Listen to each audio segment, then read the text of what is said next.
So from Vanuatu side, all the participants are here. And I see that Honorable Carol Disbo already joined us. Thank you, everyone, for joining us in this virtual event. We've got the honor to have Dr. Frank Risban, which is our director from GGGI. We also have the Honorable Carol Disbourg, who is the Minister for the Environment, Climate and Sustainable Development from Luxembourg. And we also have the honor to have with us the Honorable Edouard Najal Molo, the Minister of Lands and Natural Resources from the government of Vanuatu. We are going to start by a prayer given by our colleague Paul Cowan before the event, and we will finish with another one as it is the current use in Vanuatu. Please, Paul.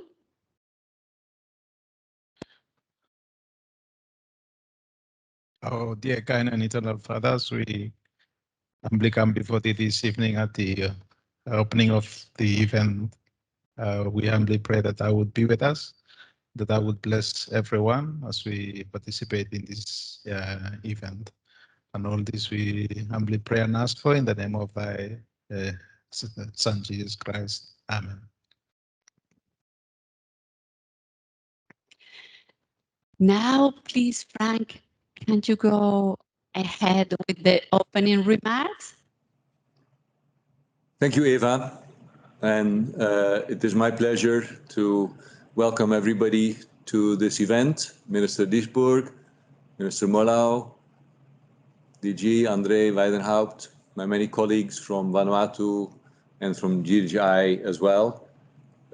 We are here to discuss the successful completion of the water project that we have partnered to implement. And indeed, it is good to remind ourselves that recent data estimates that approximately 45% of all Pacific Islanders continue to live without access to basic drinking water facilities, and some 70% live without access to basic sanitation, the highest of any region in the world. Of course, we are going through a pandemic crisis, and while there have been relatively few cases in the Pacific, the economic impacts of the immediate stop to tourism have been devastating, and therefore I am very pleased and very impressed with the teams in Vanuatu that they were able to complete this project with a minimal delay, and that we can celebrate its successful completion today. Vanuatu has been a long-standing partner of GGI.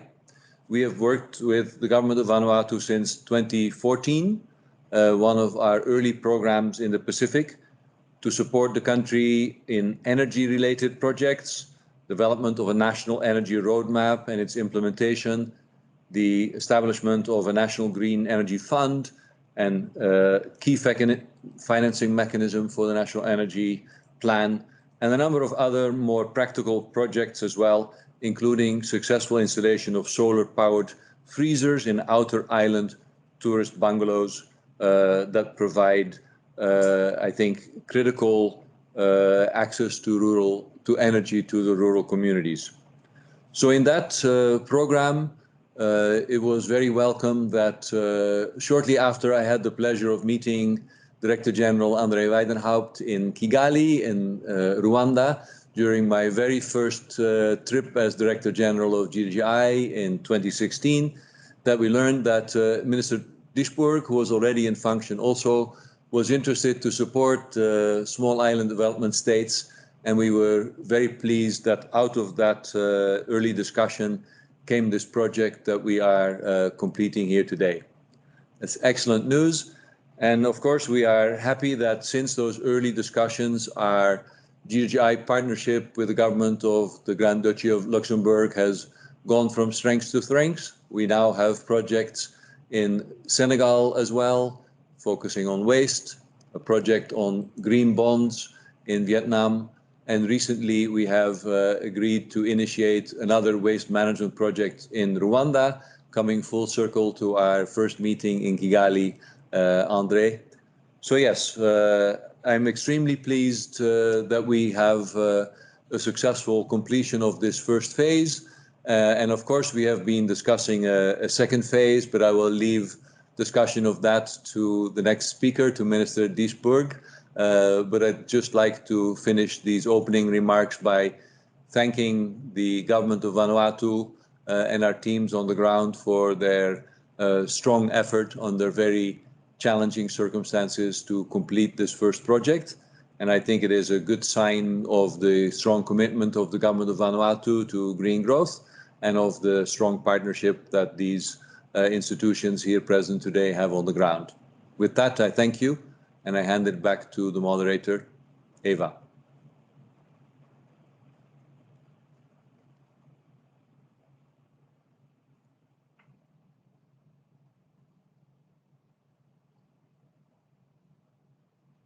Eva, we cannot hear you. I don't know if you can hear us. Yes, we can hear you. Can you hear now? We can hear you now. Thanks, Frank. Thanks for your speech. And please, Carol, can you proceed? Yes. Thank you. Yes. Thank you so much. So, dear colleague Minister Molu, dear Frank Reisman from GGI, ladies and gentlemen, dear colleagues and friends, good morning and good afternoon for all of you. So it's really a pleasure to be with you today in order to honor the closing of a 3-year partnership between the Grand Duchy of Luxembourg, Vanuatu, and the Global Green Growth Institute. And let me also start by expressing my sincere congratulations to every single person involved in the implementation of this project and the hard work that has been made during the last time, because it's a great success, first of all. And secondly, like Frank, I also would like to highlight that it has been a special situation because of the COVID-19 crisis. So the work on the ground has been quite challenging for several months, and not to mention the occurrence of the Category 5 cyclone in April last year. So I think, first of all, big thanks to everyone, every person that worked on this project and to give this a success. Communities and people of Vanuatu probably know best how climate change can affect everyone's daily life, and how the consequences of this climate crisis are threatening our basic human rights, such as the right to life, to health, but also to food, to water and sanitation, to adequate housing and proper education. So all these challenges are well known by every one of us, and the impacts of climate change on our well-being and on our livelihood show that the time to rebuild better and be more resilient has come, and that we need to really scale up our ambition to address those challenges. So these are really global threats to security, to safety, to peace, and they also reinforce inequalities. So what we always tell as politicians is well known, but I think many of you see these effects already every day. The government of Vanuatu, in collaboration with the GGI and the International Climate Finance Funding from Luxembourg, has taken up during the last years this challenge to build better by using renewable energy systems in order to deliver safe, reliable and climate resilient water supply to, I think, the 21 communities in rural areas on Vanuatu outer islands. So the government of Luxembourg is committed to continue its financial support towards the country in the fight against climate change for the years to come. And we will place a particular focus from Luxembourg to small island developing states. So that's why I'm really pleased, and I think Frank already mentioned it, I'm really pleased to officially announce today that Luxembourg has agreed to further strengthen Vanuatu's ambition in building a more resilient future by supporting an extension of the solar power-driven access to water project for another 3 years. So in the coming minutes, Daniel Munoz-Smith, the country representative from GGI, will share more details in the second phase of this project. But let me, dear ladies and gentlemen, conclude by saying that I'm confident that by building on the achievements of this phase one, this new phase two will consolidate the enabling environment to support the uptake of solar-powered water pumps in Vanuatu. Moreover, the operationalization of the financial mechanism will support investment in solar-powered water system, ensuring the sustainability of the project, and as a result, increase the number of people benefiting of an adequate access to safe and to clean water. That's for me really important, because water and access to water is a human right that no one should be deprived of. Last but not least, I'm also very excited because I have been fighting for this for a long time in climate negotiations, that the project's contribution to integrate and upscale the role of women in the public square and in decision making is of utmost importance. I've been fighting for this in the climate negotiations for a very long time. So preserving human rights, combining this with the everyday life, and having all people on board in order to see that everyone can take part in the process. This is really of utmost importance. And with this, I wish you all the best success for the next periods. I would like really to thank all those who have been driving this success story for the last years. And now I thank you for your attention.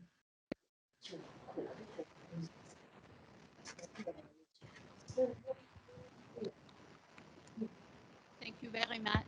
Thank you very much, Carol.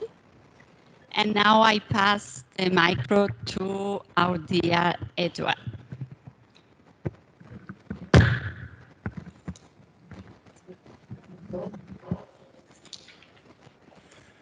Mr.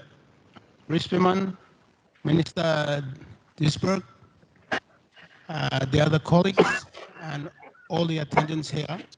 It is a great pleasure to engage with you at this virtual meeting. It is my pleasure to acknowledge the completion of the project, enhancing resilience to climate change through solar power-driven access to water in rural areas of the outer islands, that has paved the way towards the inclusion of renewable energies in the domestic water supply sector in Vanuatu, especially in rural communities.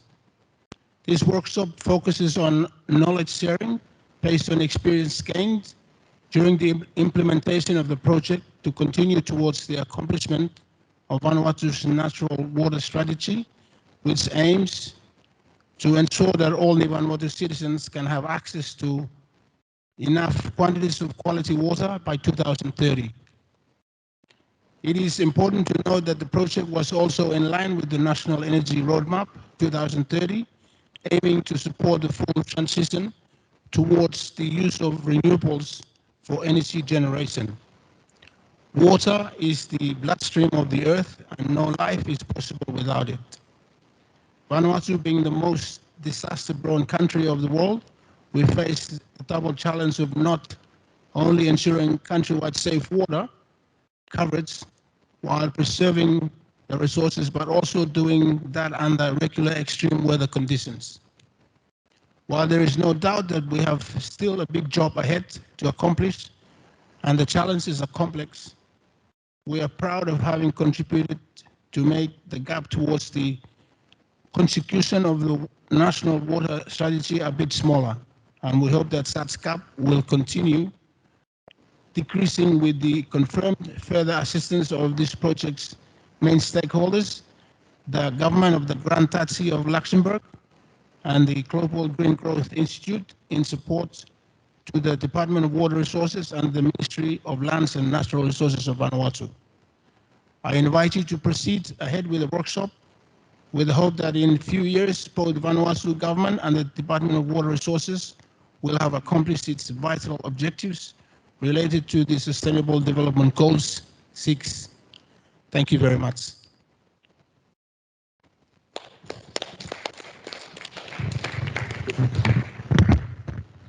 Thank you very much, Honorable Molo. Now, Q, could you please proceed with the promotional video of the project?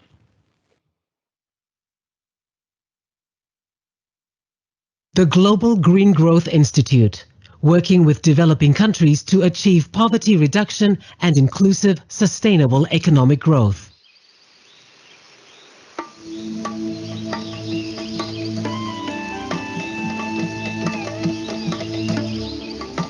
Vanuatu is a small independent nation of 83 islands that stretch across 1,300 kilometers of the South Pacific Ocean.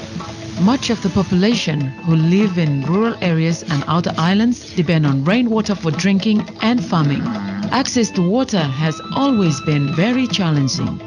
The main challenges the communities are actually facing before the project is access to safe water. Before we all pupu kam kase mivla sta usum spring lo sol water. Every morning or every afternoon we went to the shore and we just pick the water and carry back to our little village. It's very hard work. When the community don't have a safe drinking water or something, they suffer. I think our community needs clean and safe water, especially for diarrhea. Some people sometimes use water, but the water in the tank or in the polytank are not really clean. And this has only been compounded by the effect of climate change, with changes in water tables, salinity, and drought. We see the effects of climate change every day.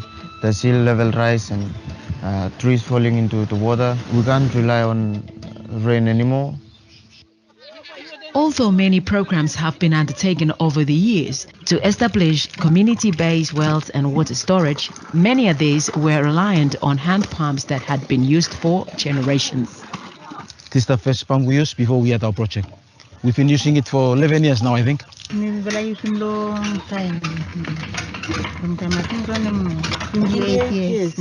Other sites had bore pumps that relied on small generators, with some of the larger sites drawing power from the local mini-grid, all which required fossil fuels that are imported, expensive, and at a price far disproportionate to household income, let alone the greenhouse gas emissions. Rather than me using more diesel, we go against some climate change and reducing all greenhouse gas law Vanuatu. The project provides an alternative, reliable source of safe, fresh, potable water in these remote communities, and one that is resilient to natural disasters such as cyclones. We have more than 3 or more than 4 cyclones per year, which means that we need some kind of robust water systems to help the communities. Even after disaster, they can still have access to water.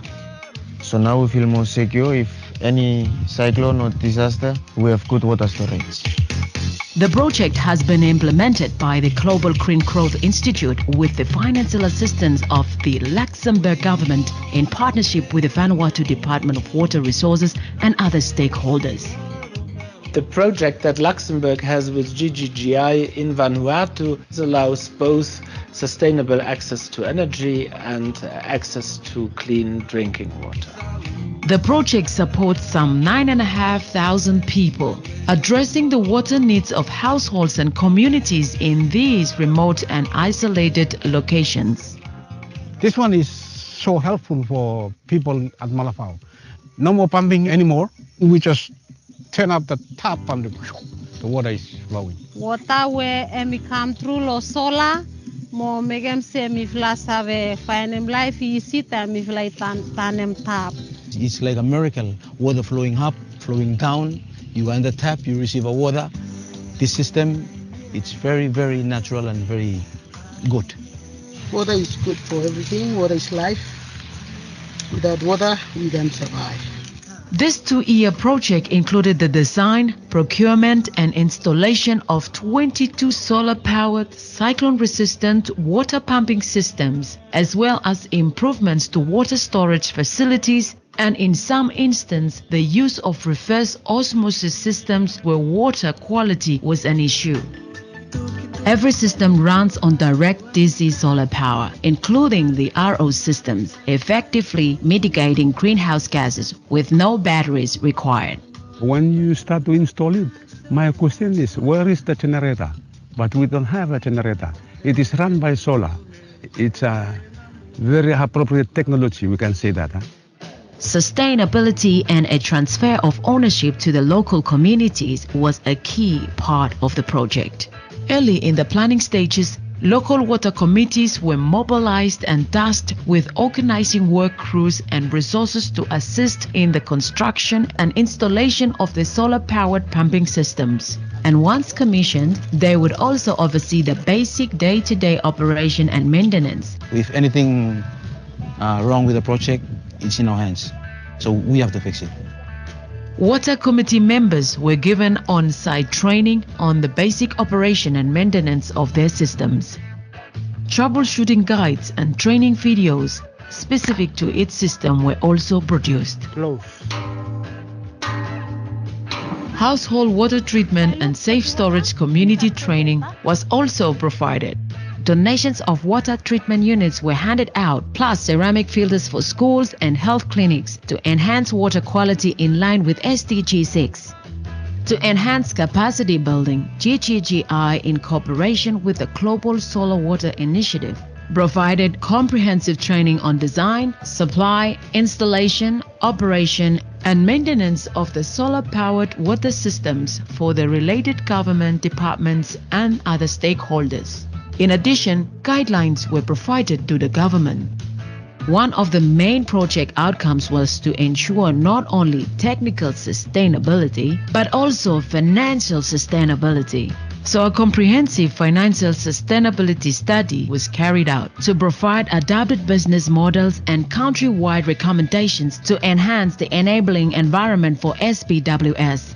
According to the Water Act, each water committee will be responsible for the system's management, not only for the operation and maintenance, but the sustainable financial management, including the provision of funds for self-insurance and system replacement at the end of its lifespan.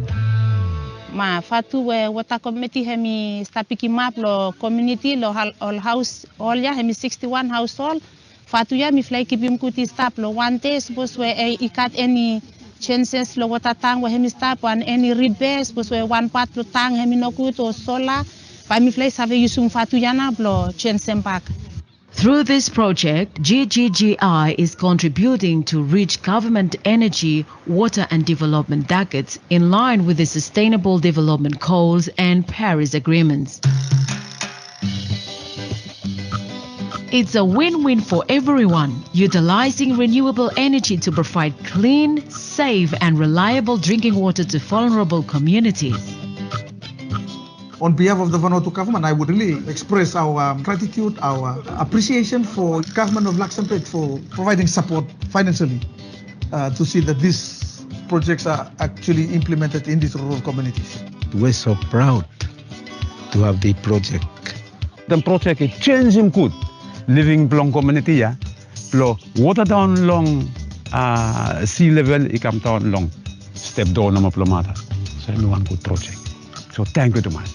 Mi fly want them tell them thank you too much lo help lo keta. Mi fly glad, mi fly tell them thank you too much. This system has changed my life and the community and the children. And it's a wonderful gift. Thank you too much. Thank you too much.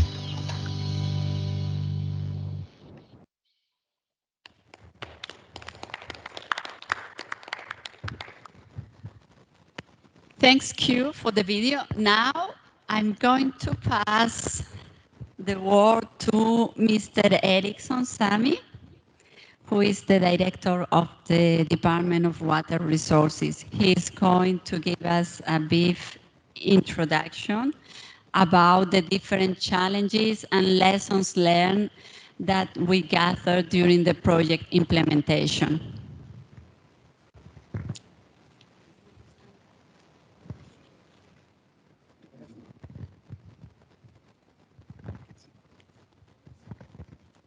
Okay, thank you very much, Eva. Minister for Lands and Natural Resources, Government of Vanuatu, Honorable Edward Nalial Molo, Minister for the Environment, Climate and Sustainable Development, Government of Luxembourg, Honorable Carol Duisberg, Director General, GGGI, Mr. Frank Richperman, Triple GI colleagues, and everyone sitting around the table here in Vanuatu. Good evening and good morning. In the nutshell, we have seen this video about the project, and it summarizes the implementation of the project in Vanuatu. I will just briefly go through some of the challenges and problems encountered during the implementation of the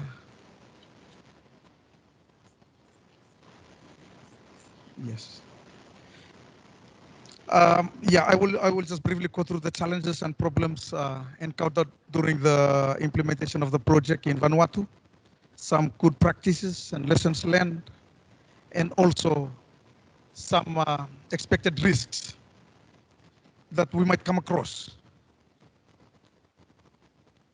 Okay, next slide. Some of the challenges we can see. The first one here is COVID, which is a global pandemic we've encountered during this project. Some of the impacts of this COVID-19 pandemic is the delay in implementing the project. One of the main delay we experienced is delay of materials arriving in Vanuatu. As part of this COVID pandemic in Vanuatu, some of the impacts is most of the materials we have in country are out of stock.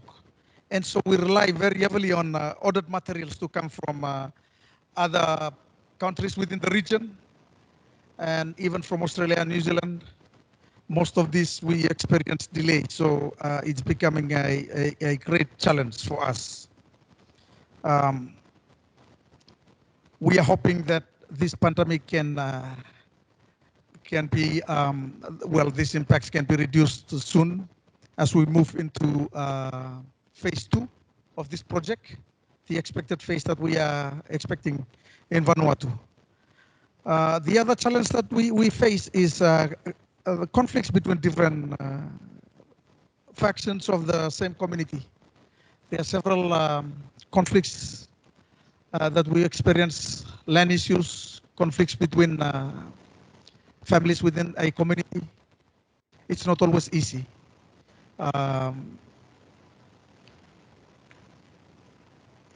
Sometimes it is very much necessary that the Department of Water will have to go right down to the communities and see how we can address some of these conflicts.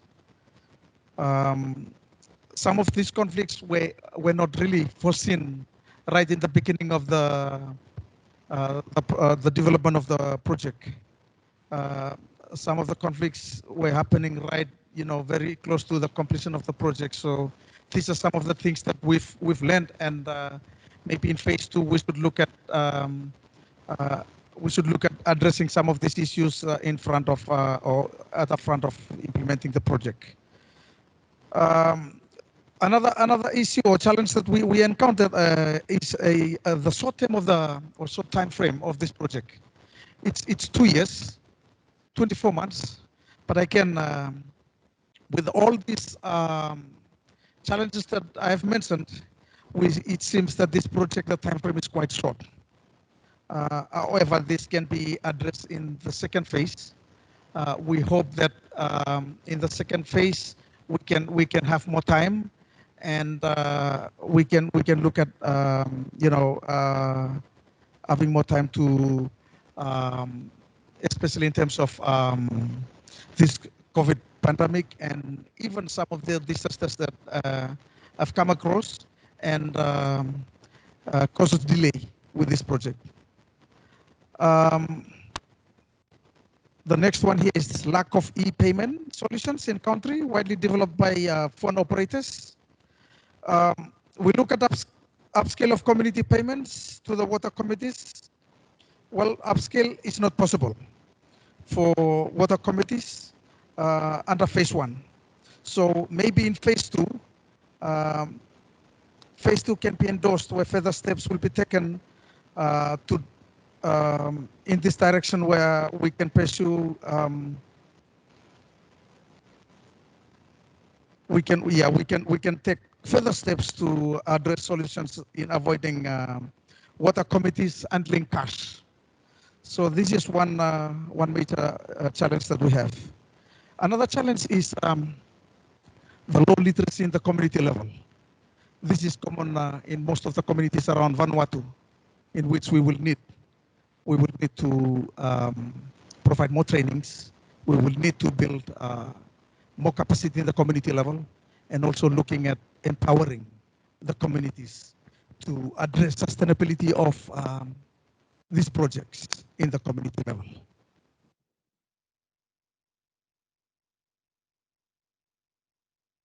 We have also we also saw the challenge of the time frame in which the time frames of the tendering process. This is quite challenging for us because the tender process is quite lengthy, and so this may cause also delay in the implementation of the project. We should, for phase 2, we should look at other options.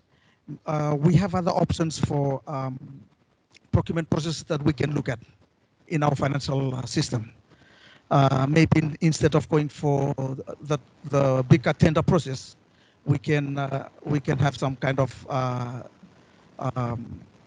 we can look at other process of procurement, like request for quotations, and then we can split up some of these contracts where we can go quickly, move quickly in addressing some of this process of tendering.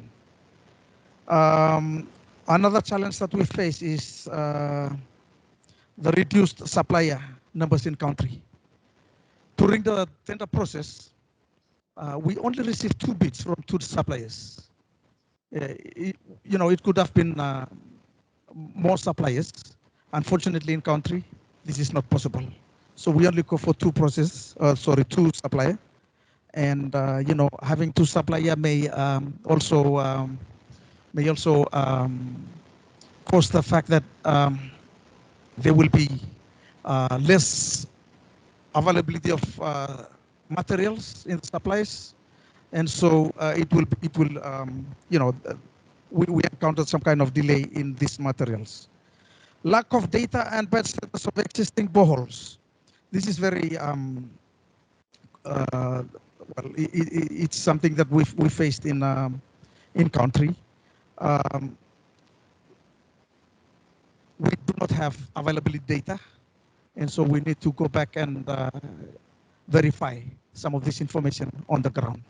And it's already time consuming, and again, there will be delay. Like we are also experiencing delay in this implementation. The implementation of the project.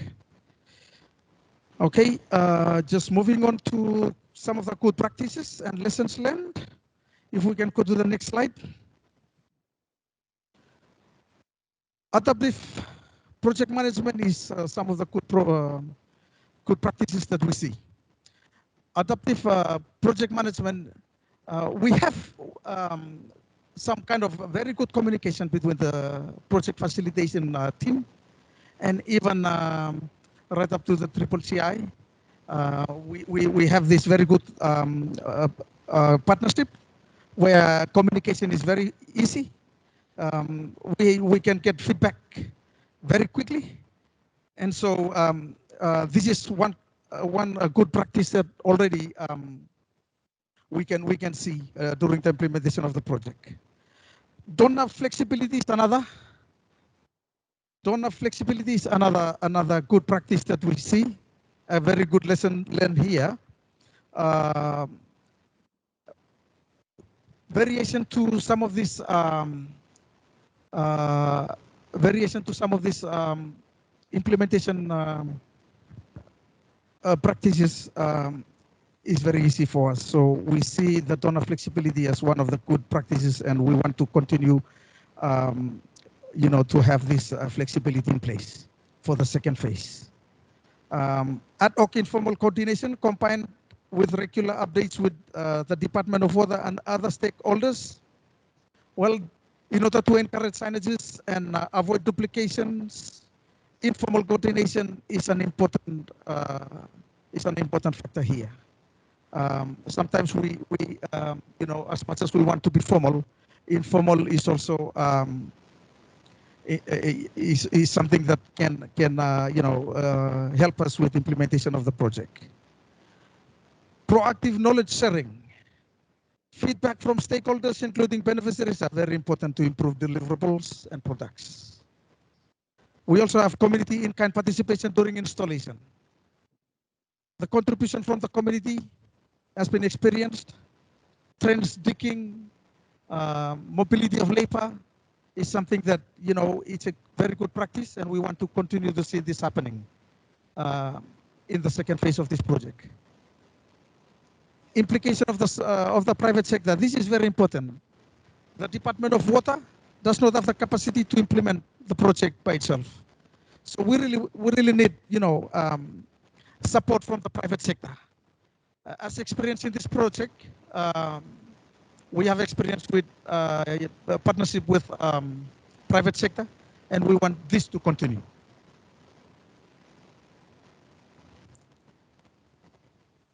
Comprehensive capacity building. During the implementation of this project, we experienced capacity building, and this is a continuous process. The training, we have some training in this first phase, but we want some kind of continued training in the second phase, and we want to see this happening to be a continuous process. Gender mainstreaming. Gender mainstreaming is a very important part of this project. The Department of Water Resources, under the Water Resource Management Act, has a mandate to implement some of this gender mainstreaming into delivery of water system. There is a provision in the Water Resource Management Act that requires for 40% of women in water committees. And this is already implemented. This project is also implementing this. And so gender mainstream is experienced throughout this project.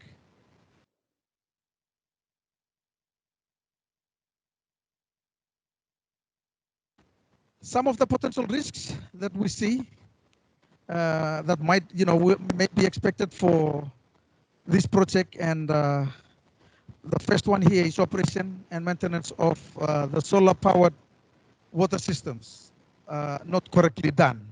So this may be one of the risks that will be expected. Some of the mitigation factor will be close follow-up of the communities. Has to be done during the first 2 years after implementation to ensure uptake of proper practices. So this will be done. We for this project, we also have 2 years sustainability period, and it's a really good mitigating factor in terms of operation and maintenance. We also foresee financial management that may not be correctly done in the community level, and this financial follow-up will have to be done for this 2-year period also. Mismanagement of fees collection as per handling physical money. This is something that we've foreseen as a risk to this project. The water committee has to be registered, so that's one thing that we can mitigate this risk. The water committee has to be registered as an association to be able to open a bank account, and whenever possible implement e-payment. That's mobile phone payment solution. So that may be some kind of mitigating factor. Replication mechanisms was not developed for this first phase, and it's something that maybe for phase 2 we will see that this replication mechanism be developed to assist in replicating these lessons learned to other parts of Vanuatu. Lack of borehole logs, hydrogeological data for the existing boreholes to be upgraded with solar pumps. Now, to avoid these technical complications, the supplier should be involved in the first inspection and should carry out a pump test in order to minimize technical risks. If in doubt, the borehole should be discarded, which means that we can select sites that has enough information. Lack of commercial insurance to finance the replacement or repay of the solar-powered water systems in case of natural disasters. In phase 1, we've tried to look at several options. It was not possible, but maybe in phase 2, we can further explore these innovative insurance options so that this can be carried out. And finally, lack of standard or guidelines for solar panels disposal. Through phase 2 and in cooperation with the Department of Energy, it is important that these guidelines will be developed to ensure there is proper disposal of the solar-powered solar panels. Okay, so that's it for this for the presentation. If we have any questions, we are here to answer. Thank you very much. Thank you very much, Erickson. Can you hear me? Can you hear me? Yes, thank you. Thank you very much, Erickson, for the presentation. Before going through the questions and answer session, I would like to pass you the excuses, the apologies of Honorable Mr. Molo, because he had other commitments and he had to leave. And please note that he has been appointed less than 10 days ago. So he did a great effort to participate in this event. I also wanted to let you know, before going to the questions and answers, that we've got here many of the faces that we saw in the video are with us. The components of the Water Committee from Malafao. We've got also representatives of the private sector, the supplier, Vanuatu Agricultural Supplies, also Olivier Fernandez, who is the consultant that developed the financial sustainability study. We've got two of the team leaders, two ladies, Evelyn and Rachel, that are with here. So please do not hesitate to make any question for the beneficiaries, for the private sector and the consultants, and for the government and for GGGI, of course.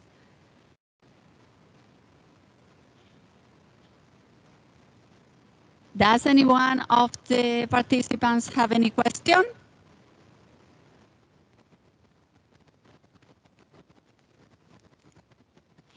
Please, Gemedo, Dal to see. Can you go ahead with your question? Thank you. Yes, thank you very much.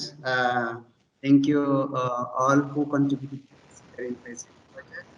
It is a big success, and also not only for the local poor communities, but also for other parts of the developing countries. There are lots of things we can learn from and benefit from. My specific question is to my former colleague,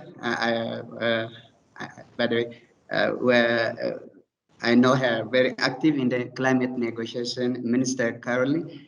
Is there any opportunity of exploring and expanding such project to other developing countries like in Africa, where local poor farmers, particularly women, are suffering from lack of clean potable water? If there is any room for developing such project and exploring opportunities. Thank you so much. Who is going to answer? Honorable Carol? Yes. Please go ahead. So I'm quickly trying to answer. I think that it is of utmost importance that we and Luxembourg has committed to scale up international climate finance. We have been doing this for the last year, so we are per capita the largest contributor to international climate finance, and the projects that we see, they are based, and like this one, they are based on that we have set a set of criteria to be eligible, and of course I think we have to learn from each other. We have to do capacity building. And as I saw the video, the wonderful video that you made out of this project, and I think it's a clear yes. I think what we have got to do, and there we are really clear in Luxembourg, that we want to scale up what we do and share the good practices and the good experience that we made. For today, the focus was on the project with Vanuatu, and for now elaborating what's going to be close the first phase and see what we can do in the second one. But it's a clear yes, because I think access to water is one of the problems that we see in many countries, and learning from this project is really important. I hope that this answered clearly the question. For me, as a Minister of Environment, since I'm also the person who has to answer the questions coming from my country, it's important that we have a holistic approach, that we focus more on adaptation to climate change. If it comes to public finance, in our strategy, we have a balanced approach to see adaptation and mitigation, but mitigation is a lot of countries already an investment case, so we focus more on adaptation, and water is for us linked to the adaptation and sustainable development of regions. And what I found very interesting in the presentation and in this project is that we also have capacity building and also financial construction afterwards within it, because and also ensuring the end of life of some project is important for us. Very interesting, and yes, a clear yes from my side. Thank you very much. Thank you very much. Is there any other question?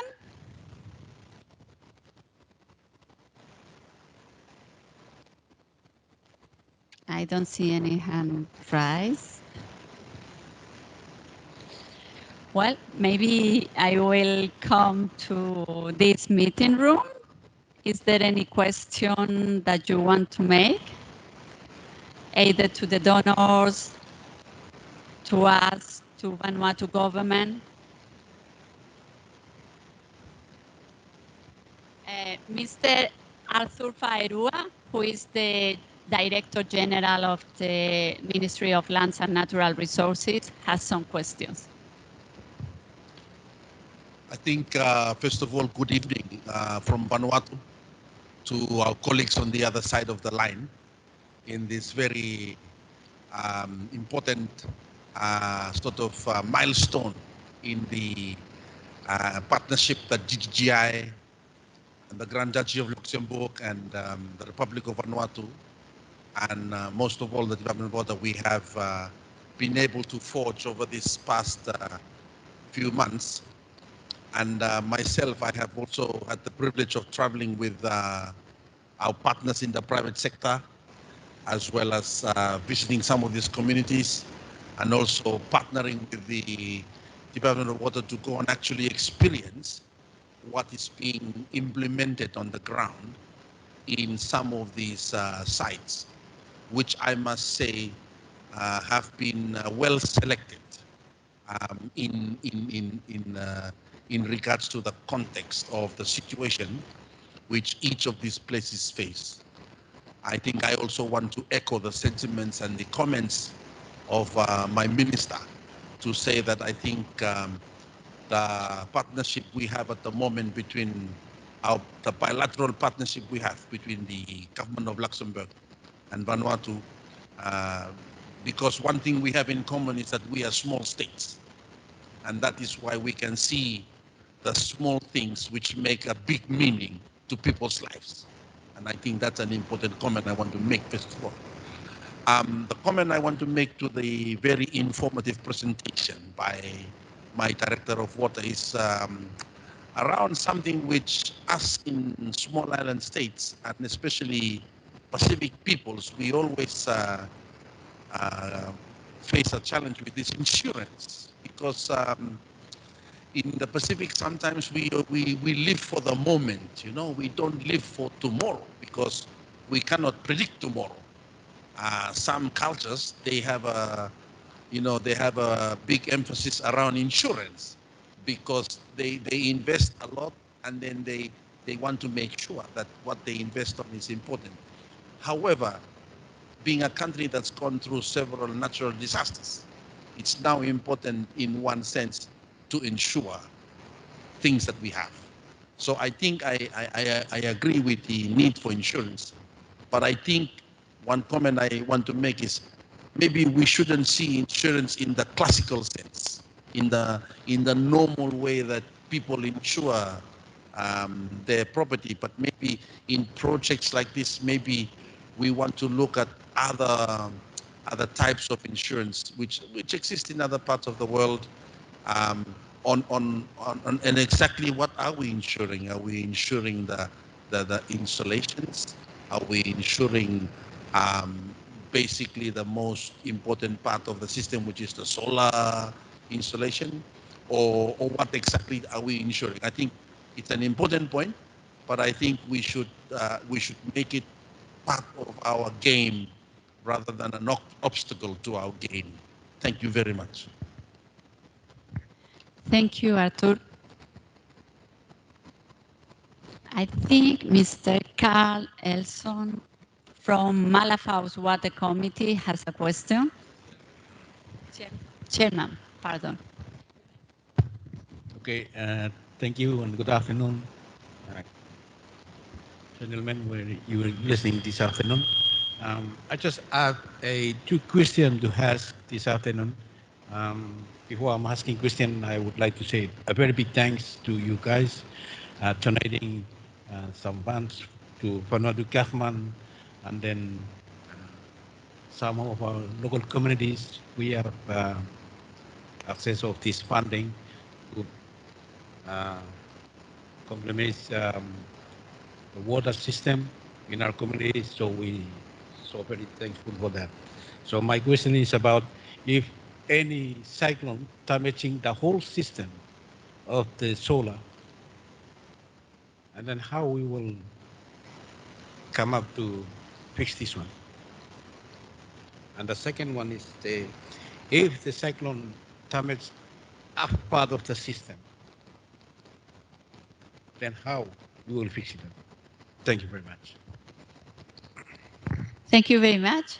So, well, one of the questions is about the insurance. As Arthur already highlighted, it's pretty difficult to develop an insurance scheme. And the other one is that you already, well, we provide the training, and one of the components is how to disassemble the system depending on the cyclone strength. Aaron, do you want to add something? Thank you, Eva.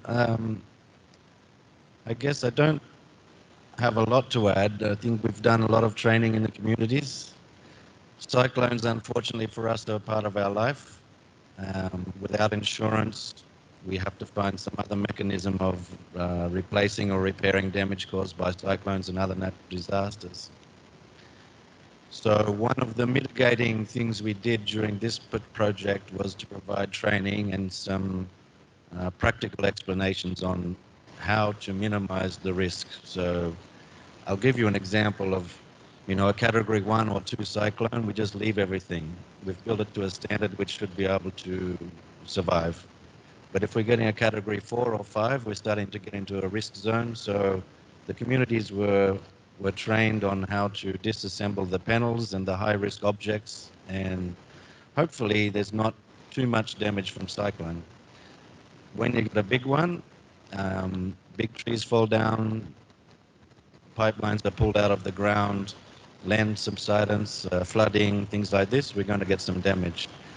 I don't really have the answer on how you then cope with that, but I suggest that it's probably more in the hands of the community to continue raising their funds and take fees for the water usage and to be able to cope with the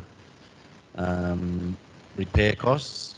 And it's my job as an implementer to put in a system that minimizes the chance of needing those repair costs. I don't think I have any further answers. And now I pass the word to Mr. Olivier, that is going to explain a little bit more about self-insurance. Thank you, Eva. Good evening, everyone. Part of the answer was addressed in the economic study that we developed and in the calculation of the fee that everyone is paying on a monthly basis. We have accounted for self-insurance. The amount you guys are contributing are partly there to replace any parts along the life of the system itself. But if at any point in time an act of God comes and destroy or damage a portion of the system, you will also have enough savings to replace the parts. Knowing that in the first 2 years of the life of the pump, you shouldn't expect too much of an expense. You will build up very rapidly a reserve that should put you in a safer position. It's not ideal. It's what we could come up in absence of proper insurance system available or affordable. There were insurances, but the cost was so high that we basically opted for an option of self-insurance. Thank you.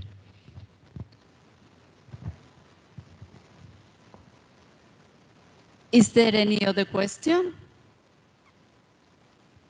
Well, if not, I think we are going to let Daniel to talk because we already went through the 30 minutes allocated to this discussion. Please, Daniel, go ahead. Thank you, Eva. Appreciate it. Hopefully everybody can hear me. First and foremost, a very big thank you to all the stakeholders for sharing their insights, experiences, and knowledge generated during the project. This is all clearly transferable and will help to achieve similar results and impacts in other SIDS. And of course, will continue to will contribute immensely to the delivery of the new Phase 2 project that the Honorable Minister Dijsselbloem announced during her opening remarks.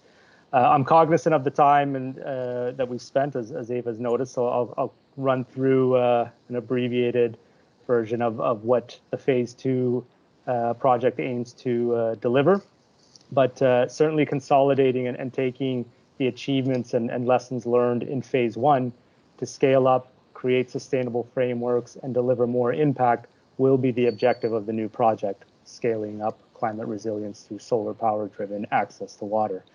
The implementation of more solar-powered water systems will enhance the climate resilience of communities by increasing access to safe water in the face of increasingly uncertain weather conditions.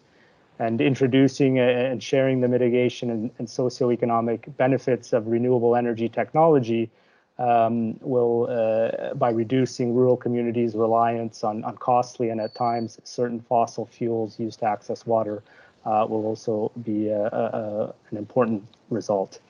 The project will also apply the financial sustainability studies and other outputs just described, including business models developed during Phase 1, and which Director Erickson noted, to implement a replication mechanism. The replication mechanism will include a funding mechanism facilitated by the National Green Energy Fund, the NGEF, that will help finance the installation of new solar-powered water systems in more outer communities, in more outer islands and communities in Vanuatu. And in turn, these new systems installed will contribute financially to the funding of other solar-powered water systems.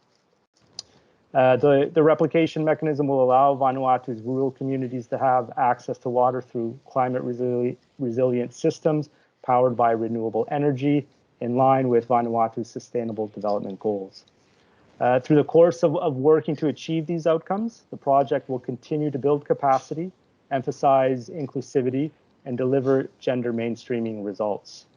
And building again on phase one, we'll continue to leverage the partnerships from this first project with the Department of Water Resources and Community Water Councils. And we'll also be working to develop new partnerships to consolidate and support scale-up of the project, particularly with the National Green Energy Fund, which GGI has helped to develop and establish, and which, of course, the government of Vanuatu is committed to effectively utilizing as a mechanism to finance projects and achieve the country's renewable energy and rural electrification goals. GGI, we look forward to working with its partners to achieving the stated outcomes of the new phase two project and delivering impactful benefits to the Ni Vanuatu people. Of course, there's much work to be done, but we are confident that with the support of all the partners and stakeholders here today, and building on the lessons learned from phase one, which we have discussed, that GGI and its partners are in a very good position to deliver the results.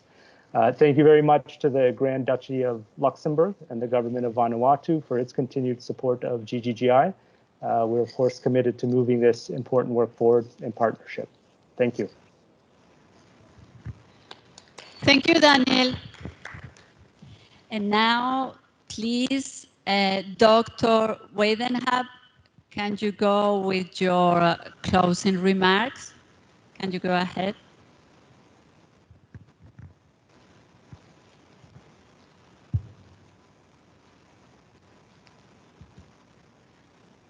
We cannot hear you. Yes. Good evening, good morning, good afternoon, ladies and gentlemen. I hope now it works. I had double blocked my mic on my headset and on the application. Sorry for that. Hello, everybody. All protocol observed in all your respective functions and responsibilities. I think we have come to a glorious end of this first phase of this fantastic project. I found the film really remarkable, and I hope we will be able to share this with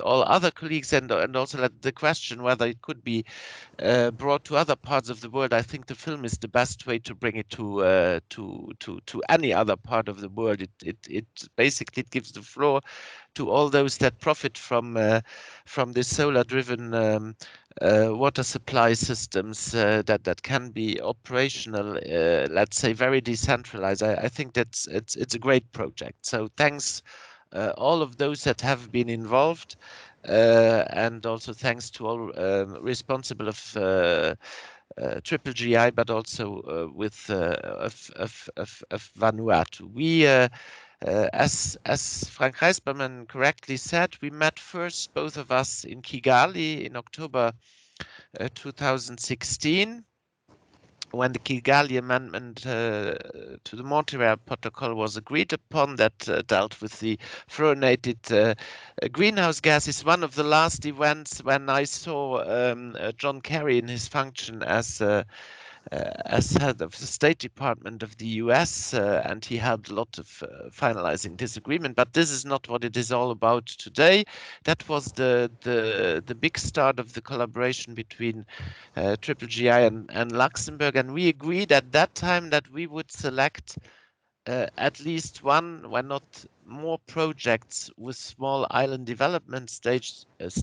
We identified Triple GI for this as an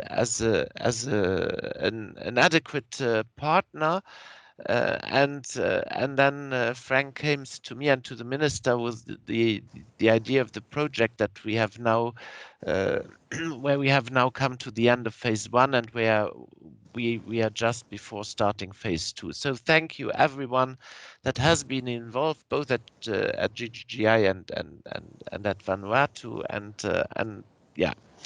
I think it's a very good project, which is easy also to tell and to communicate to others, and it fulfills not only SDG 6, it also fulfills a couple of other SDGs, maybe more indirectly, but still. When it comes to insurance, I'm also very pleased that this was integrated in this project, maybe a little bit at a broader scale in relation to insurance.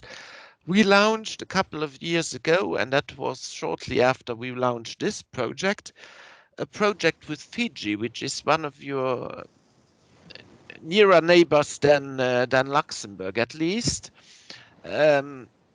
On a so-called DRUA incubator for insurance, where we tried to accommodate the very specific situation of small island development states when it comes to insuring houses and belongings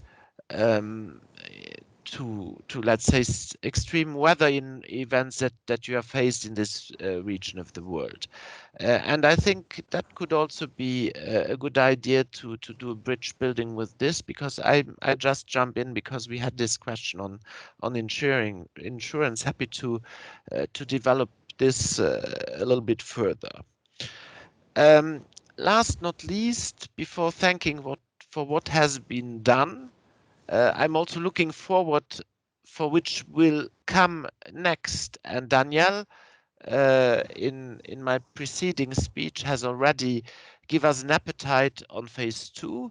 So I'm very much looking forward of phase 2 of this project. And with this, and with thanking once again everyone on board, I'm ready to close this event, but I would hand over because I think we will close the event as we have started, and it is not on me to say the prayer, but I think we would again thank those that help us to survive in difficult days, and so I would hand over for the organizers to conclude finally the meeting. So floor is yours. Thank you very much, Andre. And before going to the final prayer, I saw that there was a hand raised before from a participant, Brian, but now the hand is not raised anymore. I don't know if Brian is there and want to ask something. No? Okay. So I'm going to pass the micro to Mr. Erson, the chairman of Malafaus Water Committee, and he will give us the final prayer.